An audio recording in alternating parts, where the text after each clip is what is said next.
Good evening, ladies and gentlemen. Good evening. Party leader, Madam Chair, Mr. Wilsham, Mr. Forbes, Senator Bridgewater, and to Cassiana McIntosh. Seems like it's quite low. It's my special privilege and honor to be here this evening and to just say a few words of encouragement, because it's always good to gather with the people of Freeport and Grand Bahama generally to keep up the spirits of the Progressive Liberal Party in this part of the Commonwealth of the Bahamas. And I always like, whenever there's an invitation to come, to be able to come to Freeport in particular, but Grand Bahama generally, to lend the support of myself and those PLP followers in Fox Hill to the effort here in Grand Bahama. And so I want to just start off by encouraging you. And you know, I said to Senator Bridgewater that, you know, my view is rain or shine. If you're having a meeting, let's get the meeting started. Don't discourage people. People are here in their numbers, so as long as they're here, let's gather and let's do what we have to do and then go on with our business. Now, Cassiana talked a few minutes ago about an interview which took place with the Prime Minister and reporters 2 days ago at the opening of Coin of the Realm. I want to deal with a different aspect of that interview. It is clear that he has no vision, as the good rector said this morning, with regard to the economy. And I'm sure other speakers are going to refer to the economy. But what I want to talk about in that interview is the comment that he made in response to the Supreme Court case, which was filed by the Progressive Liberal Party in connection with the Senate appointments under Article 36(4) of the Constitution. And I thought that his comment in response to that was instructive of the kind of man that we have running our country today, and why we have to take steps to make sure that he is not re-elected to office whenever the next general election takes place. His comment was that he had instructed the Treasury as of Tuesday of this week to stop the pay of Anthony Musgrove, who was his senator up to Wednesday when the court made its decision. I thought that that was a particularly rude and vulgar way to deal with a young man in his party.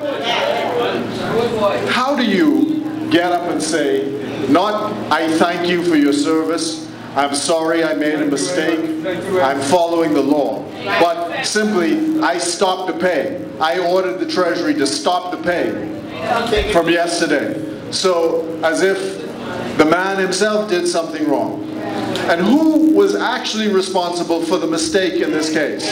He was responsible for the mistake. And what he has done is he has now embarrassed this young man who he was promoting as a future leader of his party, who is the deputy chairman of his party, but he cuts the man off at the knees. And all I would say is, to all young people in this country who are watching what is happening in the Free National Movement, this party that came to office, that is constantly saying how it promotes young people, how it is advancing the cause of young people, that you look at what has actually happened in this case. He has cut this young man off at the knees, without any apology, without any thank you. And I want you to look at that seriously as the kind of man that we are dealing with. There's a friend of mine who is now passed on to her reward. Her name was Ina Hepburn. Her daughter Cabrina is in this room maybe tonight. But she told me once, we were talking about something else, and I was defending a decision which she thought couldn't be defended. And she said to me, look, I understand that you support this person, and I hear what you say, but there's an old saying, you can't put a goat on a board floor. You can't put a goat on a board floor. Because once you put the goat on the board floor, it will prance. It just can't help it. So that's what we're dealing with. And I say to all who have ears, let them know. You cannot put a goat on a board floor, because that goat will prance. How much more time? Right. Now, point, I hope you got that point. Right. Now, point number 2. The city of Freeport is obviously suffering in its economy. We have had promise after promise that something was going to happen with this hotel, the Royal Oasis, or formerly the Princess as it used to be known. The question is, what does the government do in the face of the worst economic crisis which this country has faced in a generation? You know, I grew up listening to stories of my father, who said that during the Depression, his sisters had to sell their hair, cut off their hair, to sell their hair.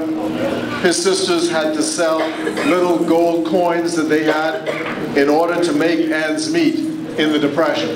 And that was the worst time in the history of this country when there was outward migration from this country to the United States because people could not find work.